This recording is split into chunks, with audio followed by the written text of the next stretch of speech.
ఓం శుక్లాంబరధరం విష్ణుం సస్వర్ణం చతుర్భుజం ప్రసన్నవదనం ధ్యాయేత్ సర్వవిఘ్నోపశాంతయే అని స్వామి నమస్కారం చేసుకుని మనం మనుస్మృతిలో పోయిన వారము దానము ఇవ్వడము పుచ్చుకోవడం గురించి ఆలోచన చేసుకున్నాము.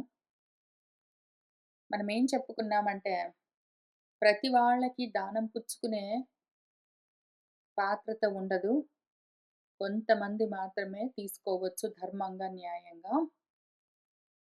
అట్లానే ఎవరికి దానం పుచ్చుకునే యోగ్యత ఉన్నదో దాన్ని చూసుకునే దానాన్ని ఇవ్వవలసి ఉంటుంది దానాన్ని ఇచ్చేవాడు.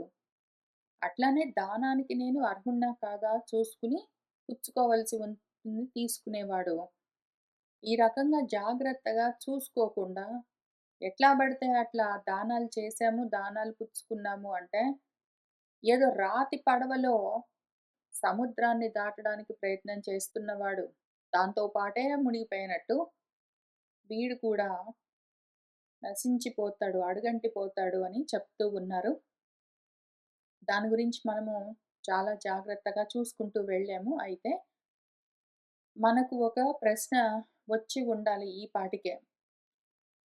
మరి చాలామంది బిచ్చగాళ్ళు భిక్షమెత్తుతూ ఉంటారు కదా! మరి వాళ్ళకు మనము ఇవ్వవలసి వస్తుంది కదా! కార్‌లో, బస్‌లో ఏదో బండ్లో ఆపినప్పుడు అడుగుతూ ఉంటారు. ఎక్కువగా చూస్తూ ఉంటాం గదా మనము వాళ్ళని. మరి వాళ్ళకి దానం చెయ్యొచ్చా? చెయ్యొద్దా? అని ఒక ప్రశ్న మనకెప్పుడు కలుగుతుంది. మనం మనుస్మృతి చదివాం కాబట్టని గాదు. ఈ ప్రశ్న మనందరికీ ఎప్పుడో ఒకప్పుడు ఏదో ఒక సమయంలో వస్తూనే ఉంటుంది. ఇదే విషయం గురించి నేను గూడా నా కూతురుతో చాలా సార్లు చాలా లోతుగా ఆలోచన చేశాను. ఎందుకు అంటే నాకు సరిగ్గా తెలిస్తే గదా ఆ ధర్మము దానికి నేను చెప్పేది. ఎందుకు అంటే మరి మేము కార్‌లో ఎక్కడికైనా వెళ్తున్నప్పుడు ఇక్కడ యూఎస్‌లో గూడా ఒక్కొక్కసారి కార్ దగ్గరికి వచ్చి లేదా అక్కడ రోడ్ల పైన డివైడర్స్ దగ్గర నిలబడి అడుగుతూ ఉంటారు.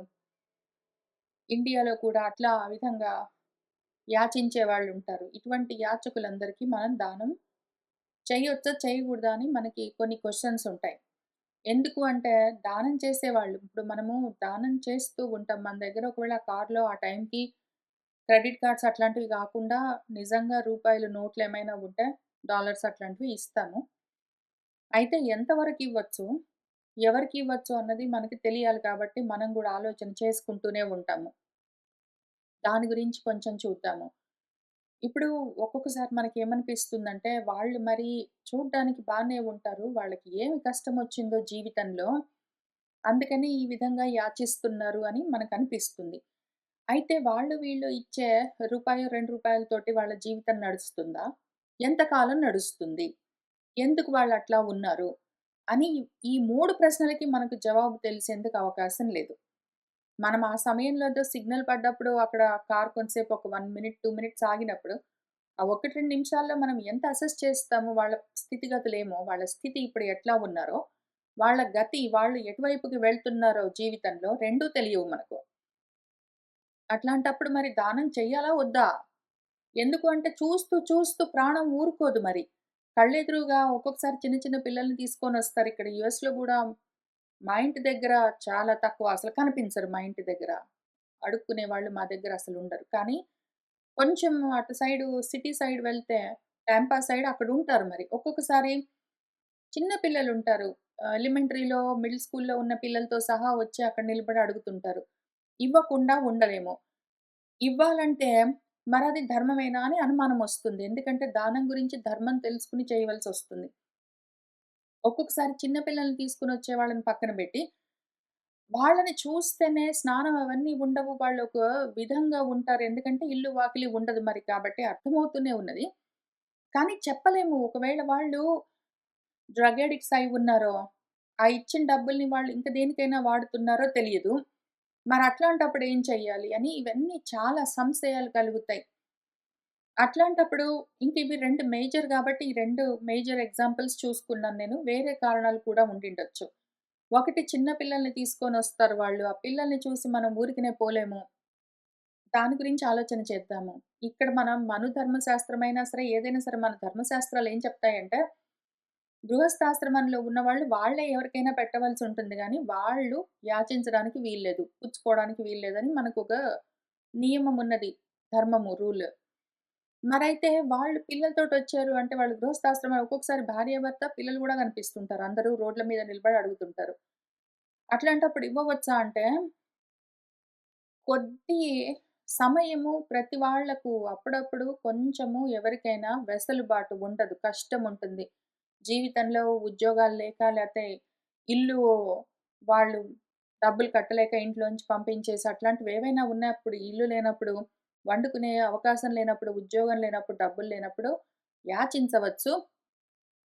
అయితే అది ఒకవేళ వాళ్ళు పర్మనెంట్‌గా జాబ్‌లాగా తయారు చేసుకున్నారనుకోండి, అడుక్కోవడమే వాళ్ళు జీవిత వృత్తిలాగా, వాళ్ళ జీవనానికి ఆధారంలాగా తయారు చేస్తే వాళ్లకు ఇవ్వవలసిన పని లేదు. వాళ్ళు అటువంటి పరిస్థితిలో ఇంకేదైనా మార్గం చూసుకోవాల్సి ఉంటుంది. పర్మనెంట్‌గా ఇల్లు మొత్తం నడిపించడం కోసము ఇతరుల మీద ఆధారపడడానికి వీల్లేదు. ఆ విధంగా సమాజం మీద భారమవ్వడానికి వీల్లేదు. ఆ విధంగా వాళ్ళు ఉద్యోగాలవి చేసుకోకుండా అడుక్కోవడమే వృత్తిగా పెట్టుకొని ఉన్నారు అంటే, వాళ్ళకి దానం చేయడం వల్ల మనకు కలిగే ధర్మము, పుణ్యము 2 ఉండవు. అయితే కొంతవరకు చెయ్యొచ్చు. ఎప్పుడైనా ఒకసారి చెయ్యొచ్చు. కానీ దానివల్ల నాకు పుణ్యమొస్తుందని గాని, ఇది నా ధర్మమని గాని చేయొచ్చు, చేయకపోవచ్చు. ఏదో మనిషిగా ఉన్నాం కాబట్టి మానవత్వానికి ఒకసారి, 2 సార్లు అట్లా చేయొచ్చు. కానీ పర్మనెంట్‌గా ఎవరు అడుక్కుంటున్నా సరే అందరికీ ఇస్తూ పోవాలని రూల్ లేదు. ఎందుకు అంటే గృహస్థాశ్రమంలో ఉన్నవాడు వాడి ఇంట్లో ఉన్న వాళ్ళని, వాడి మీద ఆధారపడి ఉన్న వాళ్ళని అందరిని పోషించవలసి ఉంటుంది. అటువంటప్పుడు సమాజంలో ఎవరికి వాళ్ళు గృహస్థాశ్రమంలో ఉన్నవాళ్ళు వాళ్ళ ఇంట్లో వాళ్ళని వాళ్ళు పోషించుకోవాలి. వాళ్ళ శరీర యాత్ర కోసం వాళ్ళు ఏదో ఒక మార్గాన్ని చూసుకోవాలి. కాబట్టి అటువంటి సమయంలో ఒకటి ఆ సమయానికి ఒకవేళ మన దగ్గర ఉంటే ఇవ్వాలని అనిపిస్తే, చూస్తే, సిగ్నల్ ఈ లోపల మారకపోతే అవకాశం ఉంటే ఇవ్వచ్చు. కానీ దానివల్ల దానానికి నాకు కలిగే ఫలితము, పుణ్యం ఏమైనా వస్తుందా అంటే కష్టము. చెప్పడానికి కుదరదు. మానవత్వంగా ఇయదలుచుకుంటే ఎప్పుడైనా ఇవ్వచ్చు. ఇవ్వకపోతే కూడా పాపమేమీ రాదు. ఎందుకు అంటే వాళ్ళు పెళ్ళిళ్ళు చేసుకున్నారు, పిల్లల్ని కన్నారు. వాళ్ళ జీవనాధారం చూసుకోవలసి ఉంటుంది. ఇతరుల పైన భారం అవ్వడానికి వీల్లేదు. అది అసలు వాళ్ళు చేస్తున్న పాపము. ఇవ్వకపోతే నాకు పాపమొస్తుందా అంటే ఎవరికి ఇవ్వకపోతే నీకు పాపమొస్తుంది? ఇంట్లో పిల్లలకి, పెద్దలకు, తల్లిదండ్రులకు అట్లాంటి వాళ్ళకు, నీ మీద ఆధారపడి ఉన్న వాళ్ళకు, అట్లానే ఎవరైనా అనారోగ్యంతో ఉన్న వాళ్ళకు, తాత్కాలికంగా వాళ్ళకు ఏమైనా కష్టమొచ్చినప్పుడు లేదా వాళ్ళు వేరే ఊరు నుంచొచ్చినప్పుడు ఒక్క పూట కావాలంటే వాళ్ళకి భోజనం అట్లాంటివి పెట్టొచ్చు. అవసరమైతే కొంత దానం చెయ్యొచ్చు. ధన సహాయం కానీ, వస్త్రాలో, భోజన పదార్థాలో ఏవైనా సరే వాళ్ళకి ఆ అవసరానికి అప్పటికి ఎంత కావాలో అంతవరకే మన శక్తి మించకుండా మనం ఎంత ఇవ్వగలమో కొంతవరకు ఇవ్వచ్చు. కానీ అది ఇంకా జీవిత పర్యంతము ఇతరులను మనము పోషించవలసిన పని లేదు. మన పైన ఆధారపడ్డ వాళ్ళని మనం చూసుకోవాల్సి ఉంటుంది. అది మనకు ప్రధానంగా గృహస్థాశ్రమంలో ఉన్నందుకు ధర్మము. రెండోది ఎవరైనా సరే అట్లా అడుక్కుంటూ ఉన్న సమయంలో మనం చూసామంటే, వాళ్ళు పిల్లలతోటుండొచ్చు, ఒక్కళ్ళే ఉండొచ్చు, ఆడవాళ్ళు గావచ్చు, మగవాళ్ళు గావచ్చు, చిన్నవాళ్ళో, పెద్దవాళ్ళు ఎవరైనా సరే వాళ్ళు కనిపించారు. ఏదో సిగ్నల్ పడ్డది, కార్ ఆగింది, మన దగ్గర ఉన్నాయి ఒకటో, రెండో డాలర్స్. ఇన్ని కూడి వస్తే కూడా అసలు యాక్చువల్‌గా ఇంకా జాగ్రత్తగా దీని గురించి ఆలోచించుకున్నప్పుడు, వాళ్ళు అడుక్కుంటూ ఉన్నారు అంటే, మన దగ్గర తినడానికి ఏమైనా ఉంటే పండు గాని, ఏదైనా పండు లాంటిది అట్లాంటివి. ఇంకా వండిన పదార్థాలు సరే గాని, కార్‌లో ఏమైనా పళ్ళున్నాయి అట్లాంటివేవైనా ఉన్నాయంటే అవి మాత్రం ఇవ్వాలి. కావాలంటే కార్‌లో మంచినీళ్ళ బాటిల్స్ ఉంటే ఇవ్వచ్చు. అంతే. అక్కడికి ఆపేయాలి. మన దగ్గర ఉన్నా గూడా వాళ్ళకి డబ్బులివ్వవలసిన పని లేదు. మన దగ్గర ఉంటే వాళ్ళకేమైనా పండో, ఏమైనా ఇవ్వచ్చు. ఉండొచ్చు. అక్కడికి దాన్ని ఆపేయొచ్చు. ఆ విధంగా ఉంటే మనం డబ్బులివ్వకుండా ఉండి, మన దగ్గర ఉన్న పళ్ళేమైనా ఇచ్చి ఉంటే, అది ఆ సమయానికి మానవత్వంగా మనం ఇచ్చింది అక్కడికి సరిపోతుంది. అయితే దాన్ని పర్మనెంట్‌గా యావజ్జీవం మనం అట్లా చేయవలసిన పని లేదు. ఇవ్వడం కోసమే బండ్లో పళ్ళు అవన్నీ పెట్టుకొని తిరగవలసిన అవసరం లేదు. వాళ్ళ సంగతి వాళ్ళు చూసుకోవాల్సి ఉంటుంది. లేదా గవర్నమెంట్ చూసుకోవాల్సి ఉంటుంది. ఎందుకు అంటే, ఇట్లాంటి అవసరార్థము, అక్కర కోసము యాచిస్తున్న వాళ్ళను చూసుకునే బాధ్యత మరి యంత్రాంగానికి ఉంటుంది. వాళ్ళు చూసుకోవాల్సి ఉంటుంది. గృహస్థాశ్రమంలో ఉన్నంత వరకు మనము మన వరకు చూసుకోవాలి. అయితే మన పైన ఆధారపడ్డ వాళ్ళెవరో చూసుకొని వాళ్ళ కోసం చెయ్యాలి మనము. మన పిల్లలు, మన తల్లిదండ్రులు, మన పైన ఆధారపడి ఉన్న వృత్తులు ఇట్లాంటి వాళ్ళని మనం చూసుకోవాలి. కాక బ్రహ్మచర్యమో, వానప్రస్థమో, సన్యాసాశ్రమంలో ఉన్న వాళ్ళని చూడాలి. వాళ్ళు గూడా బ్రహ్మ మార్గంలో ఉన్న వాళ్ళేనా? వాళ్ళు భోజనం వరకు మళ్ళీ వీళ్ళైనా సరే, మన బ్రహ్మచర్యంలో అయినా సరే, వానప్రస్థంలో అయినా సరే, లేదా సన్యాసాశ్రమంలోనైనా సరే ఉన్నవాళ్ళు, వాళ్ళకు డబ్బులవన్నీ ఇవ్వవలసిన పని లేదు. వాళ్ళ ఆశ్రమానికి తగిన వస్త్రాలో, భోజనమో, పళ్ళో ఎట్లాంటివి ఏవైనా అంతవరకే. అంతకు మించి వాళ్ళు కావాలంటే కూర్చోడానికి ఏదైనా అవకాశము, ఇట్లాంటివి కొంతవరకు వాళ్ళ ఆశ్రమానికి ఉచితమైనవేవున్నాయో అంత మాత్రం ఇవ్వవలసి ఉంటుంది గానీ, వాళ్ళైనా సరే, వాళ్ళు దానానికి అర్హులైనా సరే, అధికారం వాళ్ళకి ఉన్నది అన్నా గూడా, వాళ్ళకు డబ్బులు అవన్నీ బంగారాలు అవన్నీ ఇవ్వవలసిన పని లేదు. వాళ్ళకి ఏవి అవసరమో అంత వరకే ఇవ్వవలసి ఉంటుంది. ఇప్పుడు రెండో రకం చూద్దాం మనము. ఒక్కొక్కసారి మరి చూస్తే వాళ్ళ వాలకము అది మనం ఇస్తున్న డబ్బులు వాళ్ళు దేనికైనా ఇంకా వేరే దానికి వాడుకుంటారేమో అని మనకు అనుమానం ఒకవేళ వస్తున్నట్టుగా ఉంటే, మనము మిగిలిన వాళ్ళ జీవితాల్లో ఏం నడుస్తుంది అని గెస్ చేయలేము. మనము ఇవతల నుంచి చూస్తూ ఒక్క నిమిషమో, 2 నిమిషాల్లో సిగ్నల్ మారేలోగా మనం చూసినంతలో మనకి మొత్తం వాళ్ళ జీవితం గురించి తెలియదు. మనం వాళ్ళని జడ్జింగ్ చేయవలసిన అవసరం కూడా లేదు. అనవసరమైన విషయము. అయితే వాళ్ళకైనా సరే, వాళ్ళేమైనా అడిగారంటే మన దగ్గరుంటే పండ్లో ఏమో అట్లాంటివి ఇవ్వడం, కూరుకోవడం. డబ్బులివ్వకుండా ఉండడం మంచిది. డబ్బులు ఇవ్వు అని మనకి ఏ శాస్త్రము చెప్పలేదు. నువ్వు డబ్బులిస్తే నీకు బాగా పుణ్యమొస్తుంది. అది నీ ధర్మము అని ఎక్కడా రాసిపెట్టి లేదు. కాబట్టి అడుక్కునే వాళ్ళు ఎవ్వరైనా సరే డబ్బులివ్వవలసిన అవసరం లేదు. భిక్షాటనకొచ్చిన వాళ్ళు ఎవరైనా సరే బ్రహ్మచారులైనా, సన్యాసులైనా, వానప్రస్థులైనా సరే వాళ్ళకు మనము భోజనాదులు సమకూర్చడం అంటే ఎంతవరకో అంతవరకు ఇవ్వడం. మన శక్తికి మించి ఇంక ఎంత దూరమో వెళ్లి గాదు. డబ్బులివ్వవలసిన పని అస్సలు లేదు. ఇటువంటివన్నీ చూసుకొని జాగ్రత్తగా చేయవలసి ఉంటుంది. ఇటువంటి డిస్కషనే మళ్ళీ ఒకసారి నా కూతురు కొంత పెద్దదవుతూ ఉన్నప్పుడు, నా తమ్ముడి కూతురు ఒకసారి మేమెటో వెళ్తూ ఉంటే కార్‌లో, కాలిఫోర్నియాలో గూడా ఇట్లాంటి యాచకులు కనిపిస్తూ ఉంటారు. అదడిగింది. "అప్పుడేం చెయ్యాలత్తా?" అని అడిగితే, అప్పుడు దాంతో నేను, నా కూతురు ఇద్దరం ముగ్గురము మాట్లాడుకున్నాము. ఇద్దరము చెప్పాము మేమేమనుకుంటున్నామో, మా అభిప్రాయం ఏంటో. మంచా ఇది కాదా? పాపమా? పుణ్యమా? అన్నది ఎవరికి వాళ్ళు జాగ్రత్తగా ఆలోచన చేసుకోవలసి ఉంటుంది. ఒక్క విషయం మాత్రం మన స్మృతులు చెప్పింది నేను చెప్పగలను. చూసుకోకుండా ప్రతి వాళ్ళకి దానం చేసినంత మాత్రాన నాకెంతో పుణ్యమొస్తుందని అనుకోరాదు. దానానికి పాత్రులను చూసి దానం చేస్తే అప్పుడు పుణ్యమొస్తుంది. యాచకులందరూ దానానికి పాత్రులు కాదు. వాళ్ళ అర్హత మనకు తెలిసేందుకు అవకాశం లేనప్పుడు, అనుమానమున్నప్పుడు, మనకు ఎందుకులే అని అనిపించినప్పుడు, మన దగ్గరుంటే పళ్ళేమైనా అట్లాంటివి ఇచ్చి ఇంక ఊరుకోవచ్చు. మీకింకా ఏమైనా వేరే విధంగా చేయాలని అనిపిస్తే మీరు చేసుకోవచ్చు. ఇట్లా చెయ్యండి అని, మానుకోండి అని నేను చెప్పట్లేదు. రాసి ఉన్న విషయము చూపించి చెప్తున్నాను.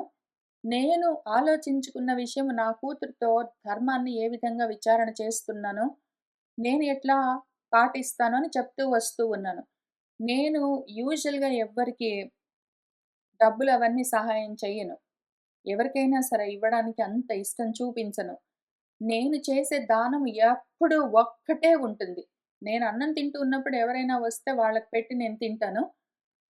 లేదా ఎవరికైనా కావాలంటే నా దగ్గర ఆ సమయంలో ఉంటే ఏమైనా వండినవో లేతే కొనో ఇస్తాను. కానీ అది కంప్లీట్‌గా తప్పకుండా ప్రతిసారి చెయ్యాలని నాకు నియమం లేదు.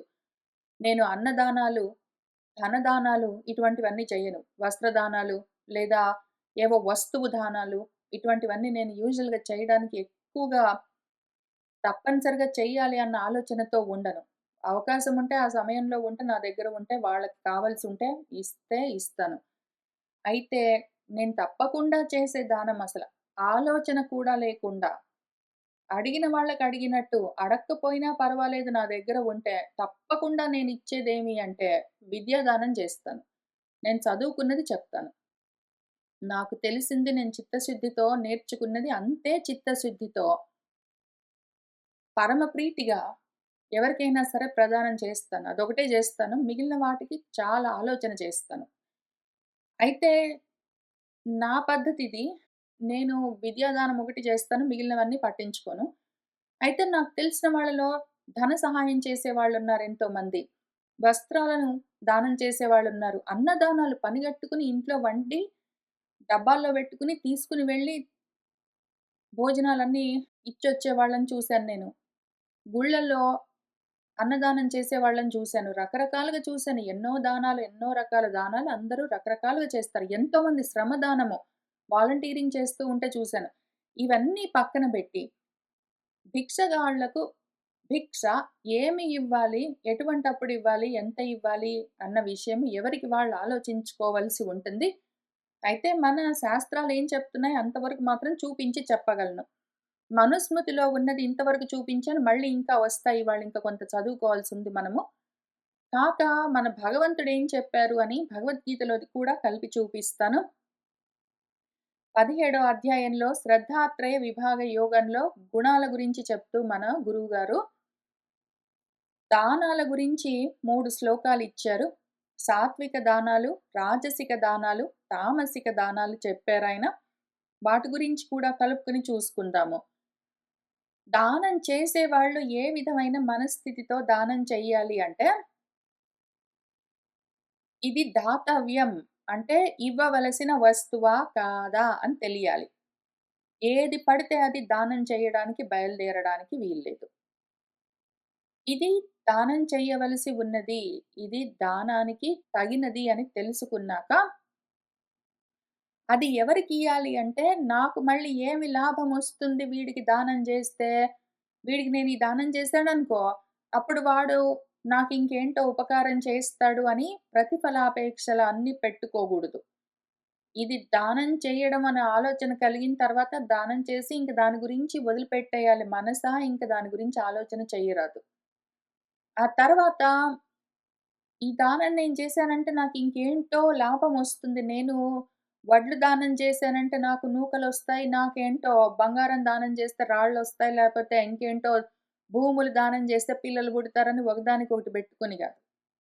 దానం చేస్తే ప్రత్యుపకారం గురించిన ఆలోచన లేకుండా చెయ్యాలి. దానం ఏది చెయ్యాలో చూసుకొని చెయ్యాలి. కాక దేశము చూడాలి. పుచ్చుకుంటున్న వాడు ఎటువంటి ప్రదేశంలో ఉన్నాడో దానికి తగిన విధంగా దానం జెయ్యాలి. వాళ్ళు చలి ప్రదేశంలో ఉంటే ఒక రకమైన వస్త్రాలు, భోజనాలు అటువంటివి. వాళ్ళు కొంచెం ఎండ ఎక్కువుండే ప్రదేశంలో అయితే ఒక రకమైన వస్త్రాలు, భోజనాలు అటువంటివి చెయ్యొచ్చు. కాక పుచ్చుకునే వాడి ఉద్దేశాన్ని బట్టి గూడా ఒక్కొక్కసారి వాడి ఉద్దేశం మనకు తెలిసే అవకాశం లేకపోతే, కనీసం వాళ్ళు ఉన్న ప్రదేశము. అవకాశం ఉంటే వాళ్ళ ఉద్దేశము. అవకాశం లేకపోతే వాళ్ళ ప్రదేశము. కాక కాలము ఏ కాలంలో ఏం చేస్తున్నాం మనము, ఎంతవరకో వాళ్ళకి ఎంత అవసరమో, ఏవి కావాలో, వాళ్ళకి ఏది కావాలో ఆ సమయానికి అంతవరకు. పాత్రత తెలియాలి. పాత్రత ఎవరు పాత్రుడు, అధికారి దానం పుచ్చుకోవడానికి అని తెలియాలి. ఏమీ తెలియకుండా ఒకవేళ దానం చేస్తే కింద 2 రకాల దానాలవుతాయి. ఈ రకంగా ఇవన్నీ చూసుకొని జాగ్రత్తగా చేస్తే అటువంటిది సాత్విక దానం అని పిలుస్తారని జెప్పారు మన గురువుగారు. అట్లానే ఒకవేళ ప్రత్యుపకారం నాకేమి లాభమొస్తుంది అని చూసుకొని చేస్తే అది రాజసికమైన దానము. ఏదో ఫలం కలుగుతుంది నాకిది దానం చేశానంటే నాకీ లాభమొస్తుందని, నేను వీడికి ఏదైనా దానం చేస్తే వాడు నాకేమైనా హెల్ప్ చేస్తాడని ఇవన్నీ చూసుకొని చేస్తే అది రాజసికమైన దానం. పైగా ఇవ్వాలంటే ఏడుస్తూ ఇవ్వరాదు. చాలా కష్టపడుతూ, బాధపడుతూ ఇవ్వరాదు. ఒకవేళ అట్లా ఎవడన్నా ఇస్తున్నాడంటే అది రాజసికమైన దానం. అట్లానే తామసికమైన దానం ఎట్లా ఉంటుందంటే, దేశం చూడడు, కాలం చూడడు, వీడికేది కావాలంటే, వీడికేది ఇష్టముంటే అది. వాళ్ళెవరో జెప్పారని, అవసరం ఉందా వాడికి తీసుకునేవాడికి లేదా అని చూసుకునేది లేకుండా, వాడి ఉద్దేశము లేదు, వాడి ప్రదేశము లేదు, వాడి కాలము లేదు. ఏది బడితే అది, ఎప్పుడు బడితే అది, ఎట్లా బడితే అట్లా ఏ దానమైతే ఎవరు చేస్తారో అటువంటి దానము తామసికమైన దానము. పాత్రత చూడక, దేశకాలాలు చూడక ఇస్తూ పోరాదు. అసత్కృతం, సత్కారం లేదు. నిర్లక్ష్యంగా చేసే దానాలు. ఇప్పుడు నువ్వు కారు తీసుకొని ఎటో వెళ్తున్నావు. అక్కడ సిగ్నల్ పడ్డది. నిర్లక్ష్యంగా వాడెవడో అడుక్కుంటున్నాడని ఎటో చూస్తూ నీ దగ్గరున్న డబ్బులు అటు పడేయడం. ఇట్లాంటివన్నీ చెయ్యరాదు.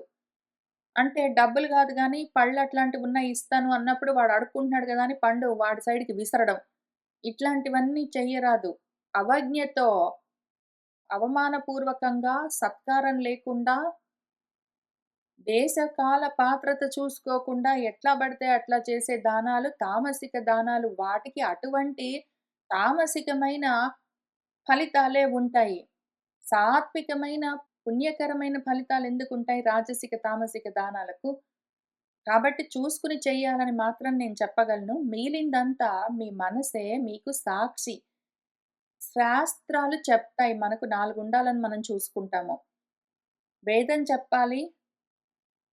వేదం చెప్తున్న దాన్నే మన పురాణాలు చెప్తాయి, శాస్త్రాలు. అవి ఇంకా కొంచెం విస్తారంగా చెప్తాయి. వేదం చెప్పిన దాన్ని మన శాస్త్రాలు, పురాణాలు కొంచెం విస్తారంగా చెప్తాయి. ఈ విధంగా మన స్మృతులేవి చెప్తున్నాయో, వాటిని మన పెద్దలు ఆచరిస్తారు. అనుమానం ఉంటే వాళ్ళని అడిగి తెలుసుకోవచ్చు.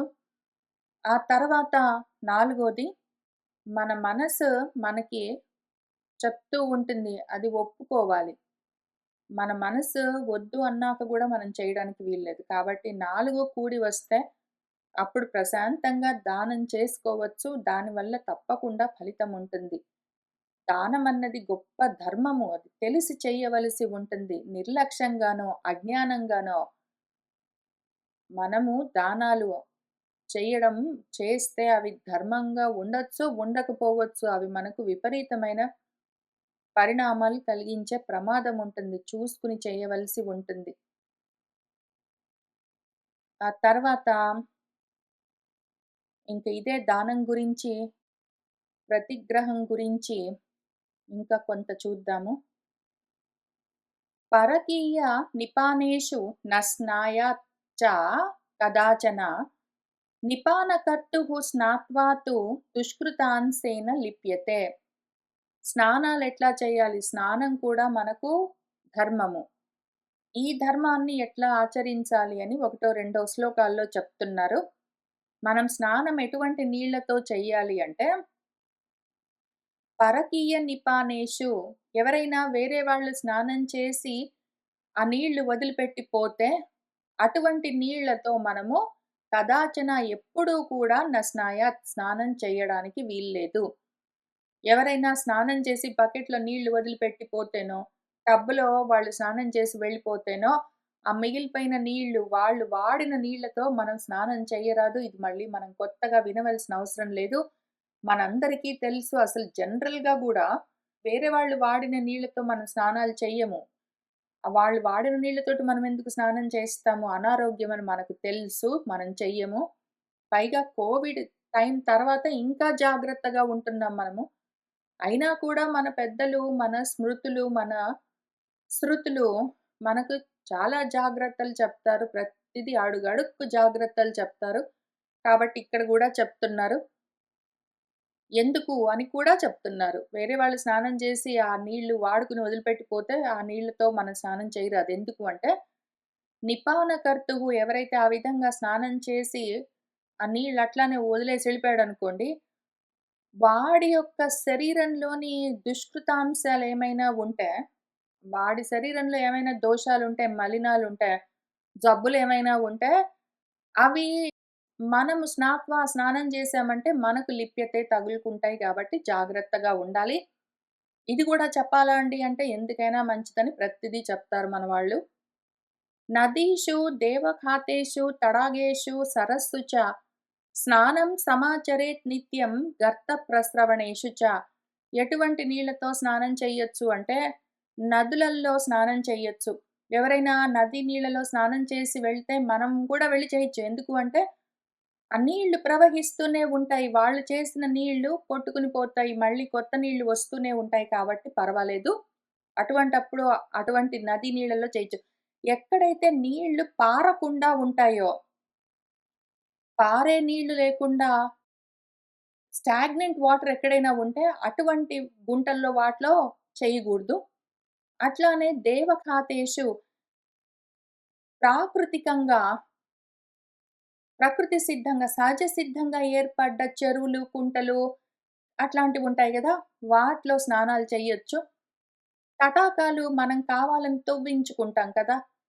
ఏవో దిగుడు బావులు గానీ, చెరువులు గానీ తవ్వించుకుంటాము. అవైనా పర్వాలేదు. ఎందుకంటే, నేచురల్‌గా ఫార్మ్ అయిన వాటర్ బాడీస్ అయినా సరే, లేదా మనం తవ్వించుకున్నవైనా సరే, కింది నుంచి నీరు ఊటగా ఊరుతూ ఉంటుంది. కాబట్టి అది ఎప్పటికప్పుడు క్లెన్సింగ్ అవుతూ ఉంటాయి. నీళ్లు ఎప్పటికప్పుడు శుద్ధి అవుతుంటాయి కాబట్టి, అటువంటి ప్రదేశాల్లో స్నానం చేయొచ్చు. సరస్సుల్లో వాటిలో. అట్లానే గర్త ప్రస్రవణేషు ఎప్పటికప్పుడు నీళ్లు ఊటలాగా ఊరుతున్న ఏవైనా నీటి ప్రవాహము కనిపించకపోయినా గూడా కింది నుంచి వస్తూ ఉన్న నీళ్లు, పైన నీళ్లు మారిపోతూ ఉంటే అటువంటి ప్రదేశాల్లో చెయ్యొచ్చు స్నానాలు. నదిలో, వాగులో, కుంటలో, చెరువులో ఇట్లాంటి వాటిలో. నీళ్లు మారిపోతూ ఉన్న చోట, ప్రవహిస్తూ ఉన్న చోట స్నానాలు చెయ్యొచ్చు. తర్వాత ఇంకొక విషయం గురించి యమ నియమాల గురించి చెప్తున్నారు. యమాన్ సేవేత సతతం న నిత్యం నియమాన్ బుధః యమాన్ పతతి అకుర్వాణః నియమాన్ కేవలాన్ భజన్. యమము, నియమము అని యమ నియమాలనుంటాయి. మనకు పతంజలి యోగ సూత్రాల్లో గూడా యమ నియమాలను మనం చదువుకుంటూ వచ్చాము. ఇది రెండో పాదము. సాధనా పాదమని ఈ రెండో పాదంలో యమ నియమాసన ప్రాణాయామ ప్రత్యాహార ధారణ ధ్యాన సమాధులు అని అష్టాంగాలుగా 8 అంగాలుగా ఉన్న యోగమని ఆయన చెప్తూ ఉన్నారు. 29వ సూత్రంలో. యమం గురించి 30లో, నియమం గురించి 32లో ఈ 2 సూత్రాల్లో చెప్పారు. ఆయన ఏమన్నారంటే, అహింస, సత్యము, ఆస్తేయము, బ్రహ్మచర్యము, అపరిగ్రహము అన్నవి యమములు. అట్లానే శౌచము, సంతోషము, తపస్సు, స్వాధ్యాయము, ఈశ్వర ప్రణిధానము నియమాలు అని చెప్పారు. ఇవేంటో ఒకసారి చూద్దాము. ఎందుకంటే మనుస్మృతి యమాలు, నియమాలు అన్నది అది వాటి గురించి ఇక్కడ డిఫైన్ చేయలేదు. ఇంకెక్కడైనా చెప్పినప్పుడు చూద్దాము. ఇక్కడ మనకు పతంజలి చెప్పారు కాబట్టి ఆయన మాటల్లో దాన్ని ఇంకొకసారి ఆలోచన చేసుకుందాం. ఎన్నో సార్లు చూసాం మళ్ళీ చూద్దాం. యమములు అంటే లోపల నుంచి మనకు మన మనస్సు నియమిస్తూ ఉంటుంది. అది వద్దు అని చెప్తుంది. మనసు చాలా విషయాలు అంగీకరించదు. వద్దు అంటుంది. మనస్సు ఇది చేద్దాము అని చెప్తూ ఉంటుంది. అవి లోపల నుంచి వచ్చేవి ఆంతరంగికమైన ఏవైతే చెయ్యొద్దు, చెయ్యవచ్చు అని విధి నిషేధాలు మనకు లోపల నుంచి తెలుస్తూ ఉంటాయో అవన్నీ యమములు. అవెట్లా ఉంటాయంటే ఎవరినైనా హింసిస్తుంటే మనసు ఒప్పుకోదు. వద్దు అని చెప్తుంటుంది. అబద్ధం ఆడుతుంటే అది చాలా బాధపడుతుంటుంది. అబద్ధం ఆడడానికి మనసు ఒప్పుకోదు. ఆస్తేయము, స్థేనం అంటే స్థేనుడు అంటే దొంగ. దొంగతనం చేయొద్దని మనసు ఒప్పుకోదు. దొంగతనం చేయాలంటే మనసు చిన్నబుచ్చుకుంటుంది. అది చెయ్యి వెనక్కి వెళ్ళిపోతుంటుంది. ఆటోమేటిక్‌గా దొంగతనాలు అవన్నీ చేయడం కష్టం. మనసు ఒప్పుకోదు. అట్లానే బ్రహ్మచర్యము తప్పనిసరిగా చేయాలి. బ్రహ్మచర్యం చెయ్యి. దొంగతనాలు చెయ్యకు, అబద్ధాలాడకు, నిజం చెప్పు, హింసలు చెయ్యకు, దయతో ఉండు అని ఈ రకంగా మనకు లోపల నుంచి ఏది అనిపిస్తూ ఉంటుందో, మనకు లోపల నుంచి ఏది తోస్తూ ఉంటుందో అటువంటివన్నీ యమములు. అట్లానే నియమాలంటే బాహ్యంగా బయట నుంచి ఉన్న కట్టుబాట్లు. బయట నుంచి గూడా మన చుట్టూ ఉన్నవాళ్ళు అట్లా చెయ్యొద్దు, ఇట్లా చేస్తూ ఉండు అని చెప్తూ ఉంటారు. శౌచము. మనకు బయట అమ్మో, నాన్నో, పెద్దవాళ్ళో గూడా చెప్తారు. శుచిగా ఉండు, సరిగ్గా మాట్లాడు, ఎందుకట్లా మాట్లాడుతున్నావో, లేతే స్నానం చేయవో, వెళ్ళిపో అని ఇట్లాంటివన్నీ చెప్తుంటారు. మనకు కూడా ఈ శౌచము శారీరకమైన శుచి ఉంటుంది. దేహాన్ని శుభ్రం చేసుకోవడము, మాటలు దయతో మాట్లాడుతూ ఉండడము, మనసులో వేరే ఆలోచనలు లేకుండా ఉండడం ఇట్లాంటివన్నీ మనం కూడా చేస్తూ ఉంటాము. మనం బయట బాహ్యంగా గూడా చేస్తూ ఉంటాము. బయట నుంచి ఎవరైనా చెప్తుంటారు కూడా. ఆ రకంగా మనల్ని నియమించే కట్టుబాట్లేమున్నాయో అవన్నీ నియమాలు. సంతోషంగా ఉండు, ఎందుకు ఏడుస్తుంటావు? ఎప్పుడు సంతోషంగా ఉండు అని బయట నుంచి చెప్తుంటారు. మనం గూడా బయటికి సంతోషంగా ఉండడానికి ప్రయత్నం చేస్తూ ఉంటాం. అట్లా బాహ్యంగా ఉన్నవన్నీ నియమాలు. తపస్సు మనము వద్దండి నాకు, అహా! వద్దు అని చెప్పి ఆగిపోవడము అటువంటివన్నీ. స్వాధ్యాయము చదువుకుంటూ ఉండడము, ఈశ్వర ప్రణిధానము దేవుడికి నమస్కారం చేసుకుంటూ ఉండడం ఇటువంటివన్నీ బయట నుంచి బాహ్యంగా చేసేవి నియమాలు. బయట నుంచి మనకున్న కట్టుబాట్లు. లోపల నుంచి మనల్ని నియమిస్తున్నవన్నీ యమములు. అయితే ఈ 2 వేరు వేరుగా ఉండవు. ఒకటి బయట, ఒకటి లోపల ఉన్నట్టుగా ఉన్నా గూడా, పేర్లు వేరు వేరుగా ఉన్నట్టున్నా గూడా, ఒకటే విషయము కాయిన్‌కి అటు సైడు, ఇటు సైడు ఉన్నట్టు, మనకు లోపల, బయట ఒకటే విషయము 2గా కనిపిస్తుంటుంది. అహింస మనకు లోపల నుంచి తోస్తూ ఉన్న లక్షణం అనుకోండి. ఎవరినైనా హింసిస్తే మనం చాలా బాధపడతాం. ఎవరినైనా కఠినంగా మాట్లాడామో, అనవసరంగా ఎవరినైనా కొట్టామో, లేతే ఏదైనా వాళ్ళ గురించి చెడుగా ఆలోచన చేశామంటే వెంటనే మనసు చాలా బాధపడుతుంది గదా! వద్దు అని చెప్తుంది. అటువంటిది యమము అని చూసుకున్నాము. ఇది మనం ఒకవేళ లోపల నుంచి అహింసను పాటించామంటే బయట నుంచి శౌచం ఆటోమేటిక్‌గా నియమంగా ఆచరింపబడుతూనే ఉంటుంది. మనం అహింసని లోపల నుంచి పాటించామంటే, ఇంకా బయట త్రికరణాలతోటి శుచి ఆటోమేటిక్‌గా జరిగిపోతూనే ఉంటుంది. కాబట్టి యమము, నియమము ఒకటేసారి అయిపోతూనే ఉంటాయక్కడ. అట్లానే సత్యమే మాట్లాడాలి అని మనకు లోపల నుంచి అనిపిస్తే అబద్ధం చెప్పొద్దు, నిజమే చెప్పాలి అని మనకు లోపల నుంచి అనిపిస్తున్న దాన్ని మనం పాటిస్తుంటే అది బయట సంతోషంగా కనిపిస్తూ ఉంటుంది. మనము ఉన్నదాన్ని ఉన్నట్టు నిజంగా సంతోషంగా, మృదువుగా, హితం కోరి చెప్తాం. ఇంక ఊరుకుంటాం అనుకోండి. అబద్ధం చెప్పలేదనుకోండి, మనం శాంతిగా, సంతోషంగా ఉంటాం ఆటోమేటిక్. లోపల సత్యం ఉన్నది అంటే బయట సంతోషం గ్యారంటీ. కాబట్టి యమము, నియమము ఆటోమేటిక్‌గా జరుగుతూ ఉంటాయి. అట్లానే ఆస్తేయము. మనం దొంగతనం ఏం చెయ్యము. కాబట్టి ఏమవుతుంది తపస్సు ఎవరైనా ఏదైనా ఇస్తామన్నారు అంటే, లేదా ఎక్కడైనా ఏమైనా కనిపించాయంటే తీసుకోవడం అట్లాంటివి ఉండవు. ఇంద్రియ నిగ్రహము, తపము. వద్దు అనుకోవడం, దూరంగా నిలబడడం ఆటోమేటిక్‌గా జరుగుతుంటుంది. బ్రహ్మచర్యంలో ఉన్నాము అంటే స్వాధ్యాయం తప్పనిసరిగా చేస్తాము. లోపల బ్రహ్మచర్యము మన మనసు బ్రహ్మంలో చరిస్తున్నది అంటే బయట స్వాధ్యాయం తప్పకుండా చేస్తాం. మనం చదువుకోవడం, చదువు చెప్పడం అట్లాంటివి. అపరిగ్రహము ఎక్కడ ఎవరి దగ్గర ఏమి తీసుకోవద్దు అని మనం ఒక ధర్మం పెట్టుకున్నామనుకోండి. అది నియమంగా ఇక్కడ ఈశ్వర ప్రణిధానంగా ఎవరైనా ఏమైనా ఇస్తే పుచ్చుకోవాల్సొస్తే ఆటోమేటిక్‌గా ఈశ్వరార్పణం అనుకుంటాము. కాబట్టి యమం ఉన్నది అంటే నియమము ఈ విధంగా నడుస్తూ ఉంటాయి. అయితే ఒక్కొక్కసారి నియమాలు మాత్రం మనం నియమంగా చేసేందుకు అవకాశం ఉంటుంది. ఒక్కొక్కసారి నియమంగా మనం కొన్ని పనులు చేస్తుంటాము. స్వాధ్యాయం చెయ్యరా అంటే చేస్తాము. చదువుకోవడం, చదువు చెప్పడం, స్వాధ్యాయం చేయమంటే చేస్తాము. అయితే మనసులో బ్రహ్మచర్యం ఉన్నదా? మనసు బ్రహ్మంలోనే చరిస్తున్నదా అంటే ఒక్కొక్కసారి లేదనుకోండి. చెయ్యమన్నారు కాబట్టి స్వాధ్యాయం మాత్రం చేస్తాము. నియమం గాబట్టి, నువ్విట్లా చెయ్యి అని చెప్పారు. ఇది నీ విధి అన్నారు. కాబట్టి నియమంగా చేస్తాము. కానీ మనసులో బ్రహ్మచర్యం అన్న ఆలోచన లేదనుకోండి. యమము లేదనుకోండి.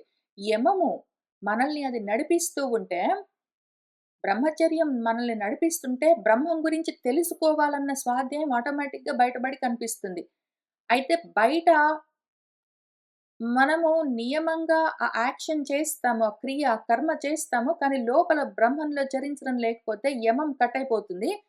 ఊరికే నియమము బాహ్య ఆడంబరం మిగిలిపోతుంది. లేదా ఈశ్వర ప్రణిధానం చేస్తామనుకోండి. దేవుడికి నమస్కారం చేస్తాము. కానీ ఎవరైనా ఏమైనా ఇస్తే పుచ్చుకోవాలన్న ఆశలు అట్లానే ఉన్నాయనుకోండి లోపల. ఎవరైనా ఏదైనా ఇస్తే ఆటోమేటిక్‌గా తీసుకోవడం ఇంట్రెస్ట్ లేదనుకోండి. మనకు యమమేమి మన మనసు ఒప్పుకోదు ఏదైనా ఇస్తే పుచ్చుకోవడానికి. అప్పుడు ఒకవేళ బలవంతంగా ఎవరైనా ఇస్తుంటే గూడా ఈశ్వర ప్రణిధానం అనుకుంటాం ఇంక ఊరుకుంటాము. కానీ అట్లా లేకుండా లోపల అపరిగ్రహం అన్న యమం మనకేమి లేదు గానీ, బయట బాహ్యంగా మాత్రం నియమంగా దేవుడికి నమస్కారాలన్నీ జేస్తున్నామనుకోండి. అప్పుడు యమం కట్ అయిపోతుంది. ఉత్తగా నియమము క్రియగా మాత్రం మిగిలిపోతుంది. అట్లానే మనకు ఆస్తేయము దొంగతనం చేయకూడదు అన్నది ఒక రూల్. ధర్మం మనకేమి లోపల లేదు. ఏదైనా ఎక్కడైనా కనిపిస్తే ఉన్నదండి మరి వాళ్ళకవసరం లేదు వాళ్ళకవసరం లేదనుకుంటానండి. అక్కడ ఉంచిపోయారు. అందుకని నేను తీసుకున్నానని ఏ రకమైన జస్టిఫికేషన్స్ చెప్పుకున్నా సరే, అస్థేయం నీ మనసులో లేదు. దొంగతనం చేసే లక్షణం ఉన్నది అంటే, నువ్వు బయట ఎన్ని తపస్సులు చేసినా సరే, అది పనిచేయదు. నియమంగా దీన్ని పాలించినా గూడా యమం మిస్ అయిందంటే ఇది ఫలించదు. అట్లానే సత్యమే మాట్లాడాలని రూల్ ఏం లేదు. కొంచెం మార్చి చెప్పినా గూడా పర్వాలేదని అనుకుంటున్నావనుకో, అట్లాంటప్పుడు సంతోషంగా ఉన్నట్టు నువ్వు నటించొచ్చు. కానీ లోపల సత్యం లేకపోయేసరికి అది ఊరికే బాహ్యాడంబరమే అయి ఉంటుంది. అట్లానే లోపల నీకు అహింస అన్న ధర్మమేమీ లేదు గానీ, బయట బాగా రోజుకి 3 సార్లు స్నానాలన్నీ చేస్తావు. లేదా పుస్తకాలన్నీ చదివి మంచి సంస్కృతమైన లాంగ్వేజ్ అంటే సంస్క్రిట్ అని గాదు. చక్కగా మాట్లాడతావు, తీయగా మాట్లాడతావు. రోజుకి 3 పూటలు స్నానం చేస్తావు. అన్నీ ఉంటాయి. అంతా బానే ఉంటుంది. చక్కగా ఉతికి ఐరన్ చేసిన బట్టలన్నీ వేసుకుంటావు. కానీ మనసులో మాత్రం హింస ఉన్నదనుకో, అప్పుడు యమం మిస్ అయిపోయి ఊరికే శౌచమును ఎన్నాళ్ళు స్నానాలు చేసినా, ఎన్నాళ్ళు దేవుడికి నమస్కారాలు చేసినా, ఎన్ని పుస్తకాలు చదివినా, ఎంత తపస్సులు చేసినా, జపాలు చేసినా, ఎంత సంతోషంగా ఉన్నట్టుగా నీకనిపించినా గూడా, అసలు వాటి రూట్ అహింస, సత్యం, ఆస్తేయం, బ్రహ్మచర్యం, అపరిగ్రహం మిస్ అయిపోయిన తర్వాత ఇవి పని జెయ్యవు. దీని గురించి మన మనువు ఏం చెప్తున్నారంటే, అసలు కొంతమంది ఏం చేస్తారంటే, నియమాలను మాత్రం నిత్యము పాటిస్తారు. యమాలను మాత్రం పట్టించుకోరనుకోండి. అప్పుడు మనం ఇక్కడ చూసుకున్నట్టు పైన 30వ సూత్రంలో ఉన్న విషయాలు మిస్ అయ్యి 32లోవి ఎంత చేసినా పనికిరావు. కానీ కొంతమంది బుధులుంటారు జ్ఞానులు, తెలివి కలిగిన వాళ్ళు. వాళ్ళేం చేస్తారంటే, వాళ్ళు వీటి గురించి ఎక్కువ పట్టించుకోరు. 32 సూత్రం గురించి వాళ్ళు స్పెషల్‌గా పట్టించుకోరు. 30వ సూత్రంలో చెప్పిన యమాలు మాత్రం తప్పకుండా పాటించడానికి ప్రయత్నం చేస్తారు. కాబట్టి వాటితో పాటు 32 సూత్రంలోవి గూడా వచ్చేస్తాయి. అందుకని బుధులేం చేయాలంటే పండితులు, చదువుకున్న వాళ్ళు, తెలివి కలిగిన వాళ్ళు నిత్యము, సతతము యమాలను సేవిస్తూ ఉండాలి. వాటిని ఆచరిస్తూ ఉండాలి. ఒక్క నియమాలను మాత్రమే నిత్యము సేవిస్తూ కూర్చోరాదు. ఒక్క నియమాలను మాత్రమే సేవిస్తూ కూర్చోరాదు. యమాలను సేవించవలసి ఉంటుంది. ఎవరైతే యమాన్ అకుర్వాణః యమాలను పాటించకుండా 30లో చెప్పిన విషయాలు పట్టించుకోకుండా ఊరికనే కేవలము నియమాలను మాత్రమే నియమాలను మాత్రమే 32లో చేసిన వాటిని మాత్రమే చేశారు అంటే అటువంటి వాళ్ళు పతతి. అటువంటి వాడు జారిపోతాడు. నియమాలు మాత్రం పాటిస్తాడు. మనసులో మాత్రం వాటికి సంబంధించిన యమములు ఉండవు అంటే, వాడు ఎన్నాళ్ళు చేసినా, ఎంత చేసినా గూడా దానికి ఫలితం ఉండదు. వాడు జారిపోతాడు కర్మల్లోకి, వాటిలోకి, పాపాల్లోకి. కానీ యమము నువ్వు చేస్తూ ఉన్నావు అంటే, యమం ఒకవేళ లోపల నుంచి తోస్తూ ఉన్నది నువ్వు వాటిని ఆచరిస్తున్నావంటే 32 ఆటోమేటిక్‌గా వచ్చి కలుస్తాయి. అసలు ఇవి ఎట్లా ఉంటాయంటే ఈ 30లో, 32లో ఈ 2 సూత్రాల్లో చెప్పిన యమ నియమాలు ఎట్లా ఉంటాయంటే, జాతి అంటే వాడు ఎటువంటి జన్మ అని లేదు. వాడి దేశం లేదు. ఏ ప్రదేశంలో ఇండియానా, అమెరికానా, ఆస్ట్రేలియా లేదు. ఏ కాలము అంటే మనువు గారి కాలము, వ్యాసుల వారి కాలము, వాల్మీకి కాలం, నా కాలం అని గాదు. ఏ కాలం అని లేదు. ఏ సమయం అని లేదు. పొద్దున్న, సాయంత్రమా, మధ్యాహ్నమా, లేదా సంధి సమయమా ఏమీ లేదు. అసలు ఏ రకంగా గూడా అది పరిచ్ఛిన్నం కాదు. ఎప్పుడూ సార్వభౌమికమైన ప్రతి చోట ఈ యమ నియమాలు ప్రతి ఒక్కళ్ళకి ఏ దేశమైనా, ఏ కాలమైనా, ఏ పరిస్థితులైనా, ఏ సమయమైనా, ఏ జన్మ అయినా అసల కంటిన్యూయస్‌గా నడుస్తూ ఉంటాయి. అందరికీ ఇవి సమానము. అందరికీ ఇవి కామన్ సార్వభౌమం అవి. ఇది అసలు మహావ్రతము. యమ నియమాలను పాటించడం మహావ్రతం. దాన్ని మహావ్రతం లాగానే పాటించాలి. ఇది ఒక్కటి ఉంటే ఇంక అన్నీ వచ్చి చేరుతాయి. ఇదొక్కటి పోగొట్టుకున్నామంటే అన్నీ చెడిపోతాయి. ఇంక ఇదసలు ఫండమెంటల్ కింద బేసిక్ ఫౌండేషన్. ఈ యమ నియమాలు లేకపోతే దానిపైన ఇంక మీరు ఎంత సాధన అన్న ఇల్లు కట్టినా సరే గాలిలో మేడలాగా కూలిపోతుంది కుప్పలాగా. నిలబడదసలు. మనము నిజంగా సాధనని నిలబెట్టుకోవాలి. దాన్ని ఫలింపజేసుకోవాలంటే యమ నియమాలు తప్పనిసరి. ఊరికే నియమాలు మాత్రం ఆచరిస్తాను. లోపల యమం లేదు సరిగ్గా అంటే, యమం ఏమి ధర్మం అది. అందుకే యముడు అన్నా, ధర్మరాజు అన్నా అవన్నీ అవే పేర్లు సినోనిమస్‌గా ఎందుకు చెప్తారు? ఒకదానికొకటి ఎందుకు అంటే, యమం అంటే నియమించేది మనల్ని. అది ధర్మం అది. దాన్ని మించిన ధర్మం ఇంకొకటి లేదు. దీన్ని ఈ యమాన్ని ఒక్కదాన్ని మిస్ అయ్యి ఇంక ఏ ధర్మాన్ని పాటిస్తాం మనం? యమం అంటేనే ధర్మం. దీన్ని మిస్ అయ్యామంటే ఇంక ఏమీ నిలబడి ఉండవు. కాబట్టి యమాన్ సేవేత సతతం నిత్యం నియమాన్ మాత్రం బుధః. యమాన్ పతతి అకుర్వాణః నియమాన్ కేవలాన్ భజన్. అని తర్వాత మళ్ళీ దానమన్న ధర్మం ఒకటున్నది గదా! దీని గురించి ఇంకా కొంచెం చెప్తూ వస్తారు. మళ్ళీ ఇంకా కొన్ని ధర్మాలున్నాయి మనం తెలుసుకుంటూ వెళ్ళవలసినవి. నెమ్మదిగా చదువుకుంటూ ముందుకు వెళ్దాము. చాలా జాగ్రత్తగా, లోతుగా, వివేచనతో ఆలోచన చేసుకొని ఆచరించవలసినవి ఇవన్నీ. అందుకని ఇంత శ్రద్ధగా చూసుకుంటూ వస్తూ ఉన్నాము. ఇవాల్టికి ఇక్కడికి ఆపుతున్నాను. సర్వం శ్రీకృష్ణ పరబ్రహ్మ పాదారవిందార్పణమస్తు.